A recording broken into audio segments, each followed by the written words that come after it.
Hey there, everybody. My name is Amy, And my name is Batsirai. and we're already loved, and we want to welcome you back to our second episode of our brand new podcast. Hope you watched the first one.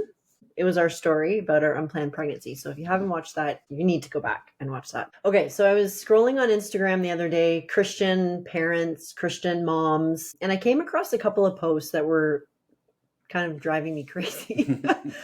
And so basically, like on one of them, it was like she had, how you edit your post and it was like super fast and had the music going, whatever. And her whole post was about discipline and being disciplined as a Christian and, as a mom. And so she was like rhyming through all of the things that she wants to be disciplined about in her life, wake up at 6, get my personal devotions done, make sure I read my Bible because that's really important. And then I'm going to move on to getting all the chores done before the baby wakes up, because if I don't do it then I'm going to be exhausted the rest of the day and I'll never be able to get it finished. And then, of course, when the baby wakes up, I have everything all set. So I prepared the night before, of course, cut up all my food and had all my meals prepared. And she was like rhyming through all of this stuff that she was going to do and how she was going to have her day totally ordered. So she was a disciplined Christian and made sure that she got everything done. And I was listening to this and I was like basically exhausted by the end of listening to it. And I mean, I'm saying all this today. I'm a very different person than I was when my kids were little. It was very much the same as what this mom was like saying on the post. So no judgment here, but I'm just saying the reality of how I felt listening to this.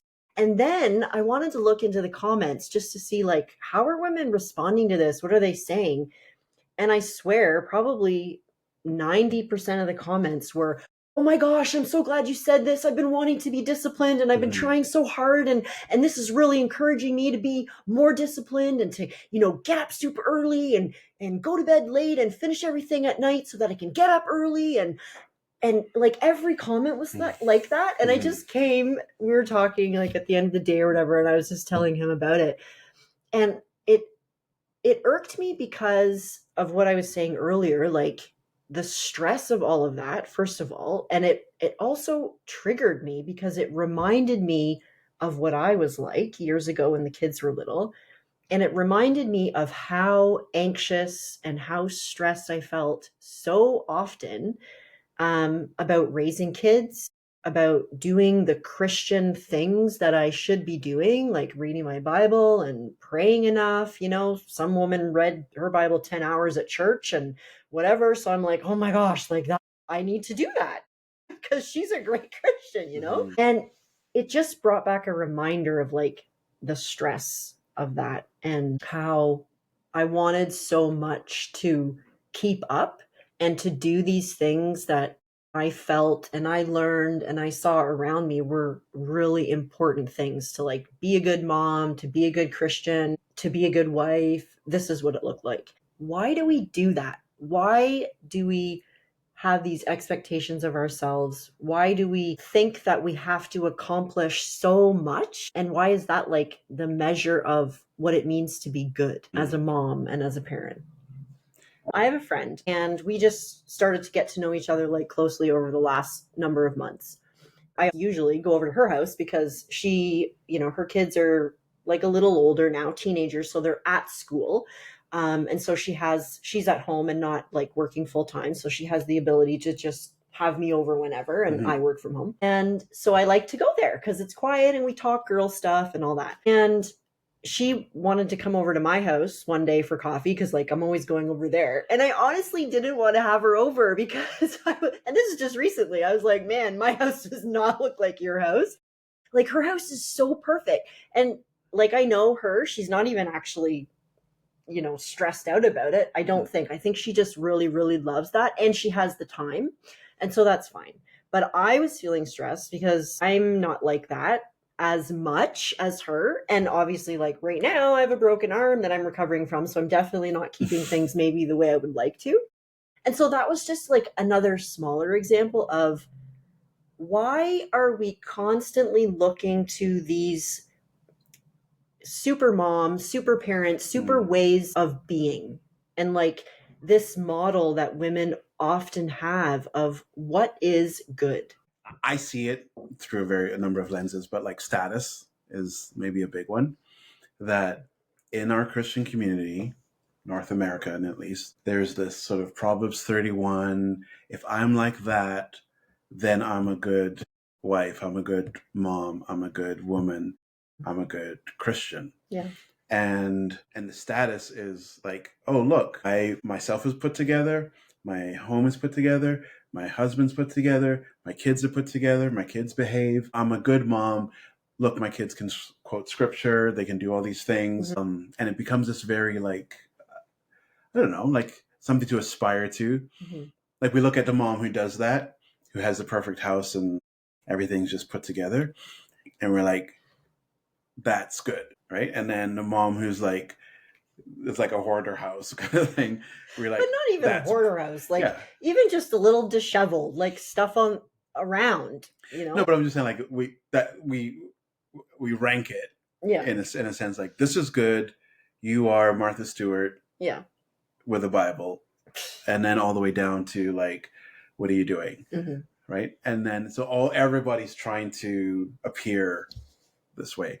And the challenge is, of course, is not that any of those things are wrong. It's great to have a clean house and great kids and blah, blah, blah, and go to the gym at 5 a.m. and be back to wake your baby. I don't know. But it's only like, I think I'm good if I do this, and I'm a good Christian if I do this. And that connection of behavior and good Christian, like that will happen in men maybe with work, or with business, or with sports, or I'm a good man if I lead a Bible study, if I am on the board at church, if I volunteer, if I am mentoring another guy, or, whatever it is. And those are, like, again, they're all awesome things, like in and of themselves. It's just when we start saying my goodness or my worth is attached to those things. Another way of saying that is like my righteousness is attached to how clean my house is, or how well my business is doing. I think that's where we go wrong. But the weird thing is, like, why do we even want it to be that? God doesn't have that expectation of us. He's not saying, hey, you know what? Your pantry is not quite, organized well, or your kids don't know 10 Bible verses yet and they're almost 2 years old. None of that stuff is going through his mind. So then why is it going through ours? And why is that a thing? And why is, like, great that you have a clean house and everything's organized and you're so disciplined. Why is that something to talk about when heaven doesn't care? Right? Why That's is it a good quote? Like, so you have a great house, great. What's that got to do with your righteousness or your goodness? I think it's status. I'm doing what is considered good and high status. And we're not consciously thinking that. No, right? It's all subconscious. It's all subconscious. And different church cultures do different things. Maybe if you're up at the front and on your face, that means you are really intense. Yeah. And is there anything wrong with being right up at the front and on your face? Nothing at all. In fact, I wish more people would. But when we're doing it from, this is what good is, and I'm going to try to elevate status or appear to be good. Like Jesus is saying, like, to the Pharisees, hey, you pray so everybody can see you, right? Because in that situation, the guy who's praying at the wall, or praying, the Pharisee who's praying at the temple was the good. This is what good is. And so what's our version of praying at the temple? Having a cool Instagram about how clean your house is, or how many verses you read, or how many hours you spent in prayer. Like, we have all these metrics and these subtle ways of saying, I'm doing good, I'm being good. And so the focus has become the behaviors. The behaviors that we do are the things that give us the value that we're looking for, as opposed to the identity that we have and have always had, that was given by God, that has nothing to do with your behavior. It was given to you by him, and that is the thing that ends up motivating all these other things. So for me, I think it's all about the starting point. Like, so doing those things they're not wrong, they're not bad, but it's like, where are you starting from? What's the motivation at a heart level for those things? And when I think of that, and like what gets us to that place, because it is so subconscious, like we don't realize that we're doing those things or that we have that motivation until we realize it. And then I think the other question is like, what gets us to living that way? Like, why do we live that way? And if we can identify some of those triggers, I guess, or patterns, like where did we get that from, that will help us to maybe backtrack. And I know for me, like a lot of my focus on behavior, which was again totally subconscious, was the fact that when I was being brought up, like as a child, as a young person, there was this emphasis on behavior and on what was good and what was bad. The emphasis on the behavior as opposed to combining it with the sense of you're still loved. You're always loved. So even though you do certain behaviors, you're always loved, you're always connected, you're also always part of a family, and you never feel like pushed away or disconnected as a result of the behaviors. And I think growing up, like I received those messages a lot that there was behaviors that were expected, and if you didn't measure up with those behaviors, then there was punishment, and it was just kind of left at that, like disconnection, right? Like if I disobey or if I do something wrong, I might get rejected, or I might be like punished, or I might any which way method of saying you are not connected, or you are, when you do these behaviors, you're separated. Yeah. And that's what, but goes back to the status thing of like, the reason why we do some of these status things. I want to be part of the tribe. I want to be a big part of the tribe, or a leading part of the tribe. So I'm going to do things that the tribe thinks are really, really good. And so if I have that perfect house, it's a way of connecting or feeling connected, because now you're in the in crowd, right? And if you're not, and if you were to show how messy your house was and how like crazy your kids are and how you're arguing all the time with your husband and blah, blah, blah, blah, blah, and you have to show all of that, would you still be part of the tribe? Or would it be like, yeah, she's not quite like all us together. And because she's not all together, then we might unconsciously, of course, slowly sort of ostracize. People don't call anymore. People don't come around anymore. Nobody's liking that Instagram posting, outside of sympathy, like, oh, so sorry you're going through all of that. Must be because you don't pray. In our longing for connection, I think, we do things that help us become more acceptable. I want to connect with you, but if you knew me as I was, you would not like me or connect with me.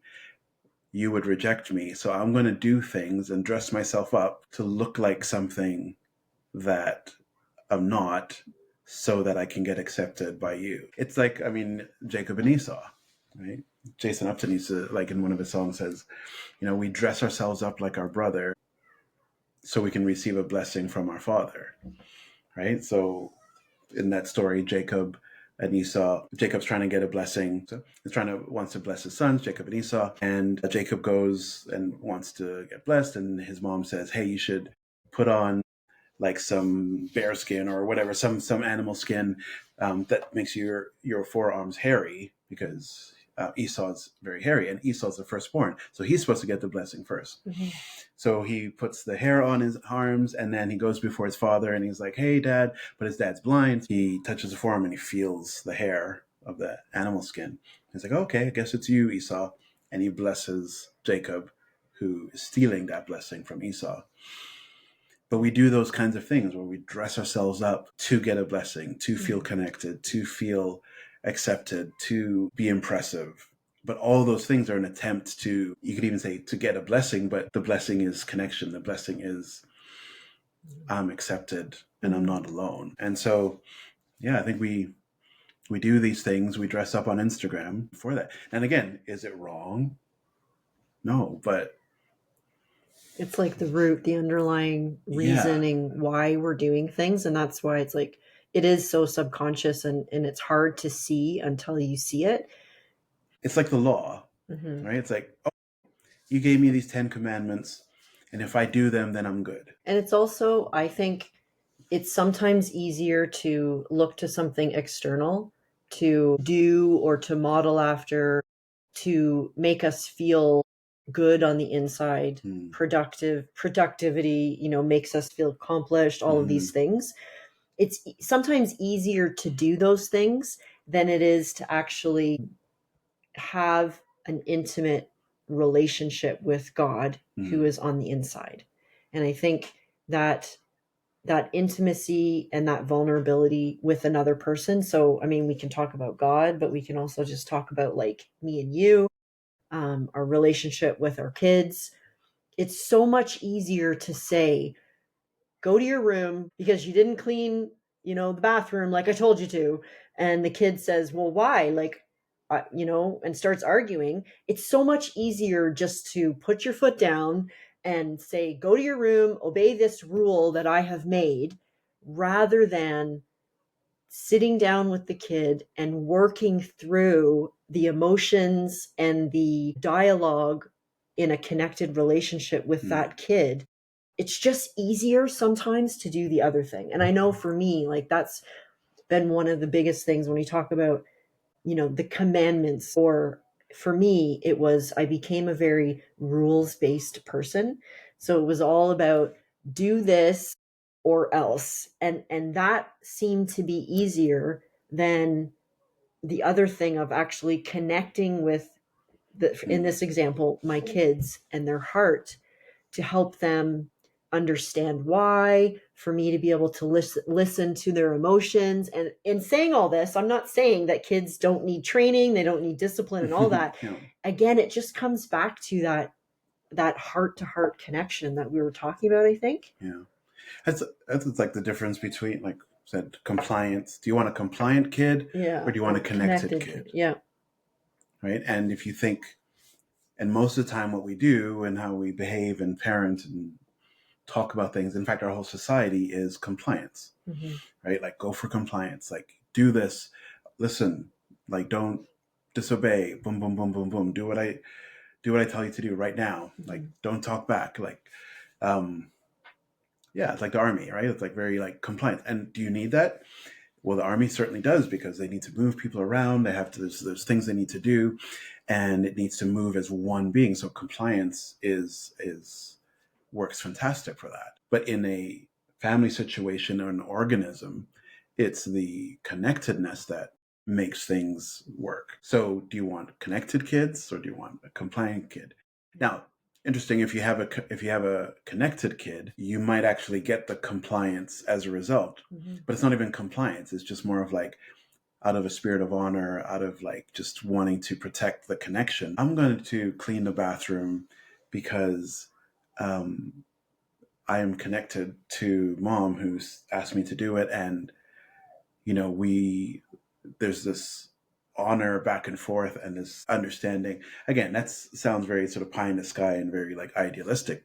That is the ideal in marriage, where we talked about this. I was like, I'm not cheating on you because the rule book somewhere said it's wrong, or because the vows at the beginning of when we got married said I won't do that, right? Like, that could be true, where I just say, I don't cheat. Why? Because I'm not allowed to. Because the commandments told me not to. Right?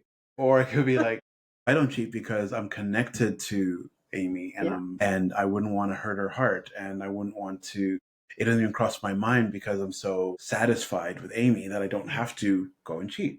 Right? So I could say that. And which one's that's the connected version, and then the compliant version is just, because the rules. Yeah. Someone else or something out there is controlling my behavior to not do these bad things, as opposed to the internal sense of control out of love and intimacy with God or with a person. Exactly. Is the controlling thing. And that's the whole grace law question, right? It's like, we as people, and I think the church, like, we talk about grace all the time, but at the same time, we're very law minded, right? It's like, oh, you don't do this, and you don't have to say this, and you can't do that. And, you don't swear. I'm just picking something like, like swearing or whatever. And it's like, oh, we don't swear. Why? Because it's bad. Why is it bad? Oh, it's just bad. Like, don't do it. Okay.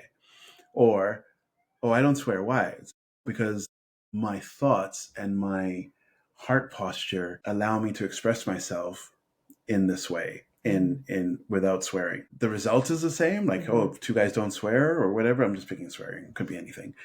Like, we don't swear, but I did one out of compliance.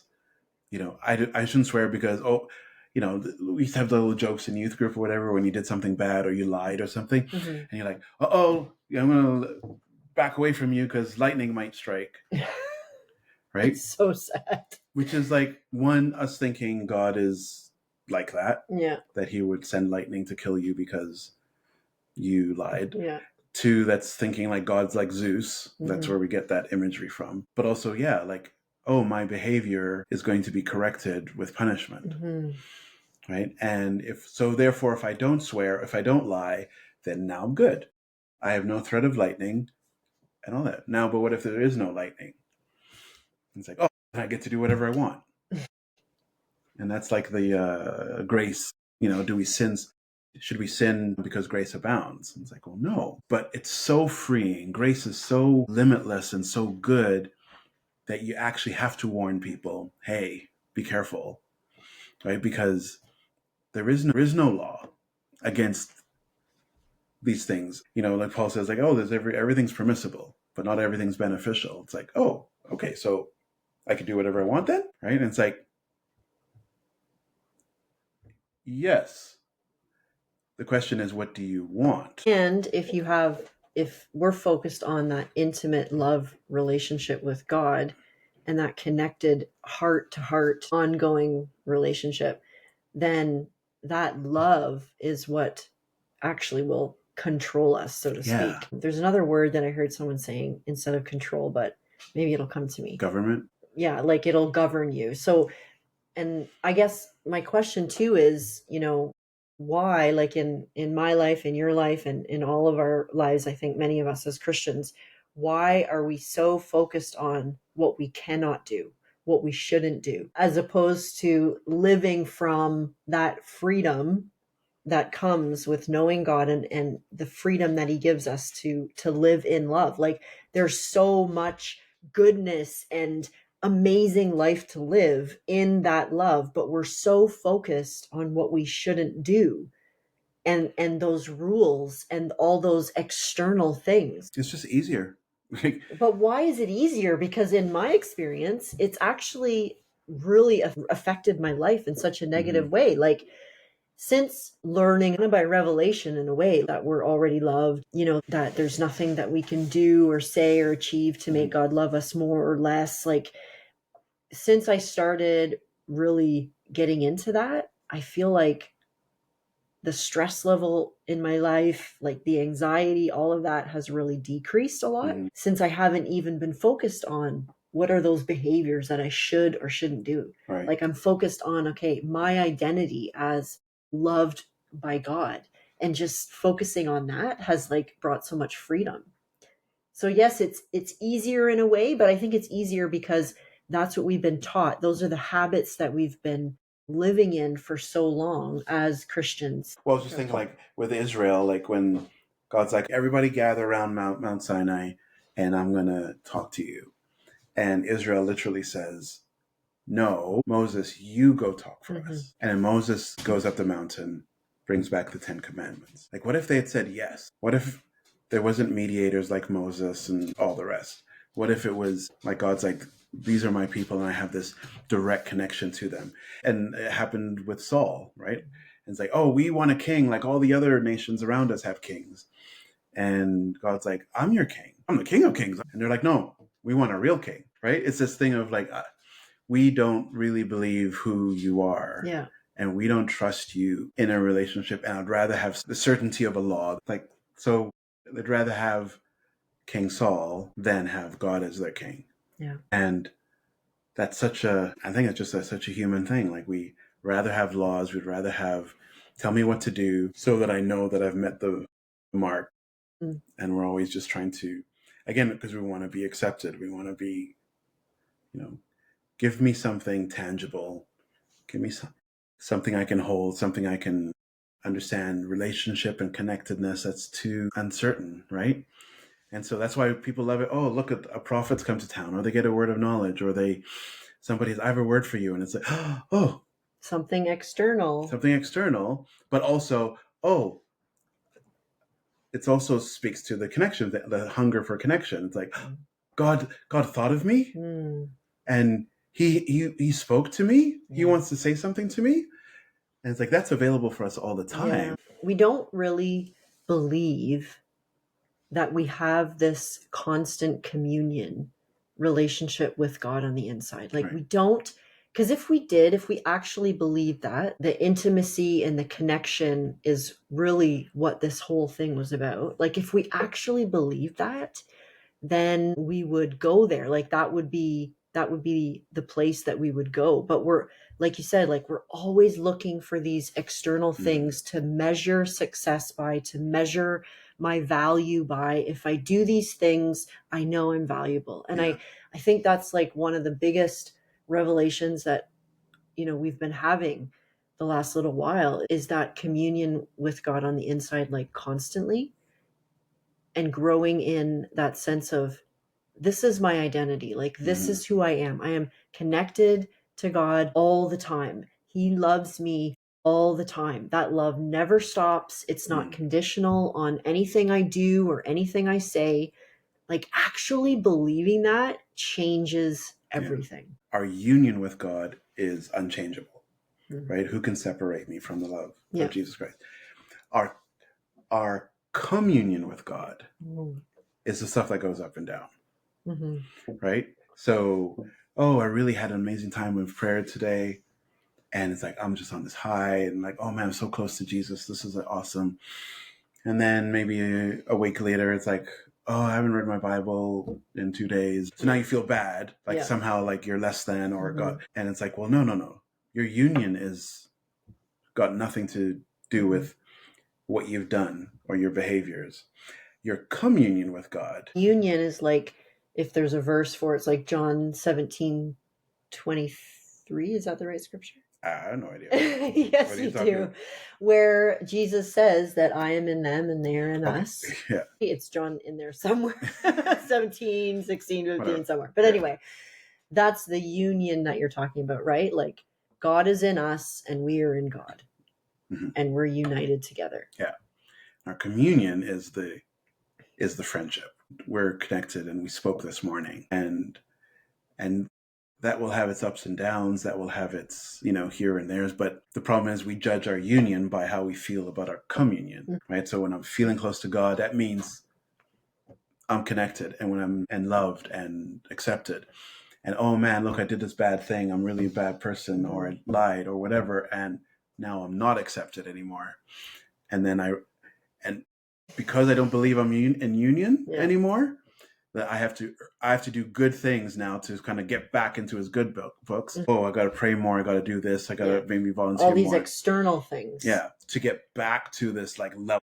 Yeah. Like, I fell down here and I'm like down here now. What are you going to do to get back up here? I got to pray. I got to remember, like in movies where they say, oh, you got to do like 10 Hail Marys and you got to do 20 rosaries. Well, and what that says is it's about us. As if God didn't accomplish it all when he said it's finished. Yeah. Like, are we actually thinking that this relationship with God is dependent on us? It's dependent on activity that we do, as opposed to the God of everything, the whole universe, every universe for all eternity, created it all, and he himself can't hold up this relationship. Like, he gets upset somehow if I don't read my Bible enough that week. Like, that affects him. Is that actually what we believe? But we do believe that based on these behaviors and these ways of living.